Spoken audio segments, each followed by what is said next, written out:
E aí, querido povo de Deus, vamos para mais 3 perguntas que me fizeram e eu vou estar dando aqui uma resposta. E aí, como é que vocês estão? Espero que vocês estejam bem. Comenta aqui nos comentários desse vídeo como você tá, que Deus abençoe. Aqui no Ceará tá chovendo. E por aí, tá chovendo muito? Como que tá na sua região? Vamos então para 3 perguntas que me fizeram e eu vou estar dando aqui as respostas, né? Gente, quem quiser fazer uma pergunta para mim é só comentar aqui embaixo ou enviar no meu WhatsApp ou no meu Instagram. O meu Instagram é Daniel Marreta Oficial, beleza? Eu não prometo responder todas, porque algumas eu não sei, outras eu não cheguei a ver ou não tive tempo, enfim. Vamos lá, né? Primeira pergunta, posso dizer que sou a igreja? Já que em 1 Coríntios 6, do 19 ao 20, vai dizer que eu sou o templo do Espírito Santo? Vamos lá, né? Segunda pergunta, dom de línguas é falar em língua já existente? Ou existe o dom que é como se vive na RCC? Para quem não sabe o que é RCC, é Renovação Carismática Católica, né? Já já a gente responde essa também. E a terceira pergunta é certo dizer que já estou salvo, basta aceitar Jesus? Olha só que perguntas interessantes aí dos nossos seguidores, né? Louvado seja Deus. Então eu vou estar respondendo cada uma dessas perguntas, mas antes eu peço a você, se você for tocado aí a nos ajudar, fala comigo aqui nesse WhatsApp, tá certo? Eu criei aí uma rifa todo mês, vai sair o resultado no final do mês, tá bom? E o ponto é apenas R$5 para você poder ajudar a minha missão a continuar distribuindo cestas básicas, visitando casas, e aí a gente precisa comprar as cestas, que é R$60 uma cesta básica, não é brincadeira, né? Temos que colocar, e essa cesta básica é a que tem menos itens, tá? Que a gente faz a de 80 e a de 120, tá bom? E eu tive essa ideia para poder arrecadar mais dinheiro para manter a missão, né? Para manter essa missão funcionando, que é eu ir em busca das ovelhas perdidas e dos necessitados. A gente distribui cesta básica, eu visito para evangelizar e também preciso do combustível do carro para isso, tá bom? Então, se possível, meu irmão, minha irmã, ajuda a gente, cada pessoa que contribuir, eu vou estar intercedendo por cada nome, eu anoto cada nome e rezo de madrugada por essas pessoas. Então vamos lá, primeira pergunta. Posso dizer que sou a igreja, já que em 1 Coríntios 6, do 19 ao 20, diz que eu sou templo do Espírito Santo? Vamos primeiro entender uma coisa, né?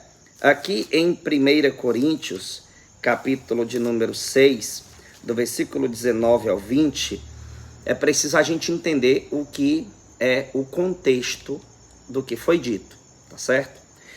É importante entender que essa parte, certo, da escritura, ela está tratando sobre a gravidade da impureza. Então, quando Paulo diz que nós somos templos do Espírito Santo, ele quis dizer o quê? Olha, o Espírito Santo está em você. Então você não deve viver uma vida entregue à impureza, ao pecado, porque você é templo, é morada do Espírito Santo. Em que sentido Paulo está falando? O que é que ele está querendo dizer? Que você é a igreja? Não. Ele está querendo dizer que você, que vive em comunhão com Deus, é morada do Espírito Santo. Deus está em você se você viver em comunhão com Ele. Por isso que o contexto é gravidade da impureza. Ele vai falando sobre a gravidade da impureza e ele diz que nós não podemos nos comportar de qualquer jeito, porque nós somos templo do Espírito Santo. Agora, ser templo do Espírito Santo em que sentido? Se eu correspondo ao chamado de Deus, Deus está em mim. Por exemplo, Gálatas 2:20, Paulo diz, né, aos Gálatas, já não sou eu que vivo, é Cristo que vive em mim. Por acaso Paulo está dizendo que ele é Cristo? Não, ele está dizendo que Cristo vive nele. Por acaso isso significa que Paulo é uma igreja e que não precisa da igreja instituição? Porque o protestante, ele diz que a igreja não é uma instituição, E lógico que a igreja é uma instituição. Tanto é que ela tem sua hierarquia, ela tem os seus líderes. E aí, muitas pessoas distorcem esses versículos, querendo misturar as coisas aí, né? Dizendo, olha, a igreja sou eu, porque eu sou templo do Espírito Santo. E a igreja não é o templo do Espírito Santo? O que você precisa entender é que nós fazemos parte da igreja. Nenhum versículo diz que eu sou a igreja, que você é a igreja. Mas diz que nós fazemos parte do corpo místico de Cristo, que é a igreja. Certo? Veja só, é por isso que no vídeo de ontem, né, eu respondi sobre essa questão também do protestante dizer que ele é a igreja e que não precisa da instituição, que não precisa ir ao templo físico lá de pedra, né, o espaço geográfico. Por isso que gerou também aí os desengrejados, né? Tem os desengrejados, aqueles que dizem, eu não preciso da igreja, eu sigo a Deus na minha casa mesmo com minha Bíblia, né? Por que eles erram gravemente nisso? Porque, por exemplo, você pega Mateus 18, do 15 ao 18, né? Lá diz, se teu irmão errar contra ti, vai entre tu e ele somente, repreende teu irmão, se ele não te ouvir, leva contigo 2 testemunhas, se ele não ouvir as 2 testemunhas, leva ele à igreja. Ora, mas se eu sou a igreja, para que eu vou levar ele à igreja se eu já estou lá? Tá vendo como aqui mostra claramente que o fato de você ser reconhecido, né, ser visto, ser de fato o templo do Espírito Santo, não quer dizer que você é a igreja. Entenda. Paulo está aqui dentro de um contexto de gravidade da impureza. Ele está querendo dizer o quê? Olha, o Espírito Santo quer estar em você, quer morar em você. Mas se você se entregar ao pecado, você expulsa o Espírito Santo da sua vida. É nesse sentido. Paulo não está querendo dizer assim, olha, você é a igreja porque o Espírito Santo mora em você. Então você não precisa da igreja católica, não. Ele não está dizendo isso. O contexto é sobre gravidade da impureza. Não vamos misturar as coisas, tá certo? Nós precisamos sim estar indo à igreja, como mostrei em Mateus 18, do 15 ao 18, porque é na igreja que está a presença real de Jesus Cristo Eucarístico. Por isso que em 1 Timóteo 3,15 vai dizer que a igreja é a casa do Deus vivo, coluna e sustentáculo da verdade. Você pode dizer que você é coluna e sustentáculo da verdade? Não, mas a igreja é. Mas você não é a igreja que você diz? Então você é a coluna e o sustentáculo da verdade? Para você ver, quando o protestantismo mistura as coisas, fica tudo muito confuso, né? Se a gente for ver direitinho os detalhes. Então, esta igreja que se menciona, que é coluna e sustentáculo da verdade, é o magistério. Porque em Mateus 16, do 13 ao 18, vai dizer nosso Senhor Jesus Cristo, tudo que ligares na terra será ligado no céu, o que desligar na terra será desligado no céu. Está vendo a autoridade do magistério?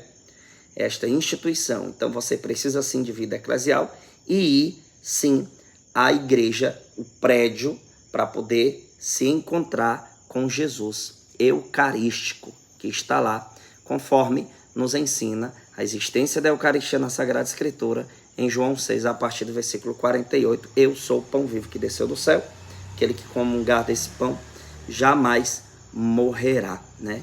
Aquele que comer da minha carne e beber do meu sangue, diz nosso Senhor, tá bom?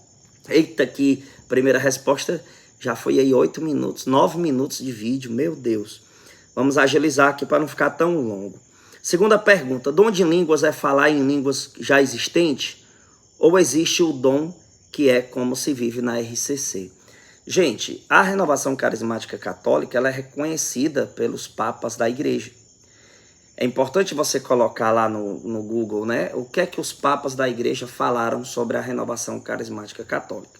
Você vai ver até Bento XVI, que era muito tradicional, falando muito bem da RCC.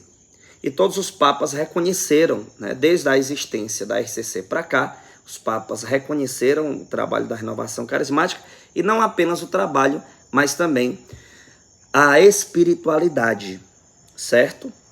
E veja, essa questão do dom de línguas, porque lá no Pentecostes, quando a gente vai ler lá em Atos, né, vai falar das duas realidades, né, que o povo viu, né, as pessoas pareciam bêbadas e e também as pessoas entendiam no seu idioma. Isso aí é a existência da xenoglóssia. O nome que se dá a isso é xenoglóssia. Que é o quê? Você nunca estudou japonês, você vai lá e evangeliza um japonês em japonês por dom do Espírito Santo. Isso era muito comum no início do cristianismo, porque precisava se comunicar com outros povos.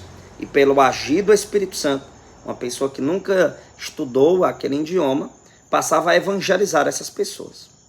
Ah, Daniel, e a questão da xenoglóssia, que é falar coisas estranhas que ninguém entende, que somente Deus entende. Isso também é bíblico? Lógico que é. Você pega aqui 1 Coríntios 14, versículo de número 2, que diz: aquele que fala em línguas não fala aos homens, senão a Deus. Ninguém o entende, pois fala coisas misteriosas sob a ação do Espírito Santo. Veja, ninguém o entende, só quem entende é Deus. Então, se ninguém entende, não pode ser xenoglóssia, porque a xenoglóssia alguém entende. Então, que língua é essa? Essa específica aqui que está no versículo 2. Aquela que você presencia muito forte na RCC. Mas aí, esse dom não é da RCC, tá, gente? É dom do Espírito Santo. E tem pessoas que não estão dentro da RCC que vivem essa experiência profunda com o Espírito Santo. Ah, Daniel, mas aí Santo Tomás de Aquino não disse que isso existia, Santo Antônio e etc. Ora, mas eles também não colocaram um ponto final no assunto. Entenda isso. E nós temos atualmente grandes referências de homens de Deus que falaram sobre a existência da glossolalia. Você, por exemplo, você pode ver Padre José Forteia, coloca no YouTube aí, né? Padre José Forteia fala sobre dom de línguas, que você vai ver ele dizendo que o dom de línguas, conforme a espiritualidade da RCC, né, mais comum se vê na RCC, atormenta os demônios. Ora, se o demônio não gosta, só pode vir de onde? Do Espírito Santo. Você vê Padre Paulo Ricardo acredita na existência da glossolalia. Professor Felipe Aquino, Padre Léo, outra grande referência para nós, Dom Henrique Soares, olha só, nomes de peso, né? Acreditam na glossolalia. Então, meus irmãos, existe sim. Agora, se algum católico disser que não acredita na glossolalia, ele pode? Sim, porque é um assunto disputável. A igreja nunca bateu o martelo dizendo existe e pronto. Não, é um assunto disputável. Mas eu estou mostrando aqui as razões pelas quais acredito que existe a glossolalia, né? E ainda dei aí grandes referências, né? Vamos lá, terceira pergunta: é certo dizer que já estou salvo? Basta aceitar Jesus? Inclusive eu tenho um estudo aqui maravilhoso tratando desse assunto. Olha só o que eu escrevi aqui no meu caderninho de estudo, né? Essa presunção de estar salvo denota soberba, pois nem Paulo tinha certeza de sua salvação. 1 Coríntios 9, 27, ele diz: ao contrário, castigo o meu corpo e o mantenho em servidão, de medo de vir eu mesmo a ser excluído, depois de eu ter pregado aos outros. Então Paulo, ele diz: castigo o meu corpo e mantenho em servidão, de medo de vir eu mesmo a ser excluído. Ou seja, ele deixa claro que ele não já está salvo, né? Nós católicos temos a esperança da salvação, como o catecismo nos ensina no número 64, que diz assim: por meio dos profetas, Deus forma seu povo na esperança da salvação. Na Sagrada Escritura ensina, em Romanos 8, 24, porque em esperança fomos salvos. A gente tem a esperança, né? 1 Tessalonicenses 5, 8, mas nós que somos do dia, sejamos sóbrios, vestindo-nos da couraça da fé e do amor, e tendo por capacete a esperança da salvação. Jesus deixa claro ao dizer que só será salvo quem perseverar até o final. Mateus 24, 13, entretanto, aquele que perseverar até o fim será salvo. Apocalipse 2:10, ser fiel até a morte e dar-te-ei a coroa da vida.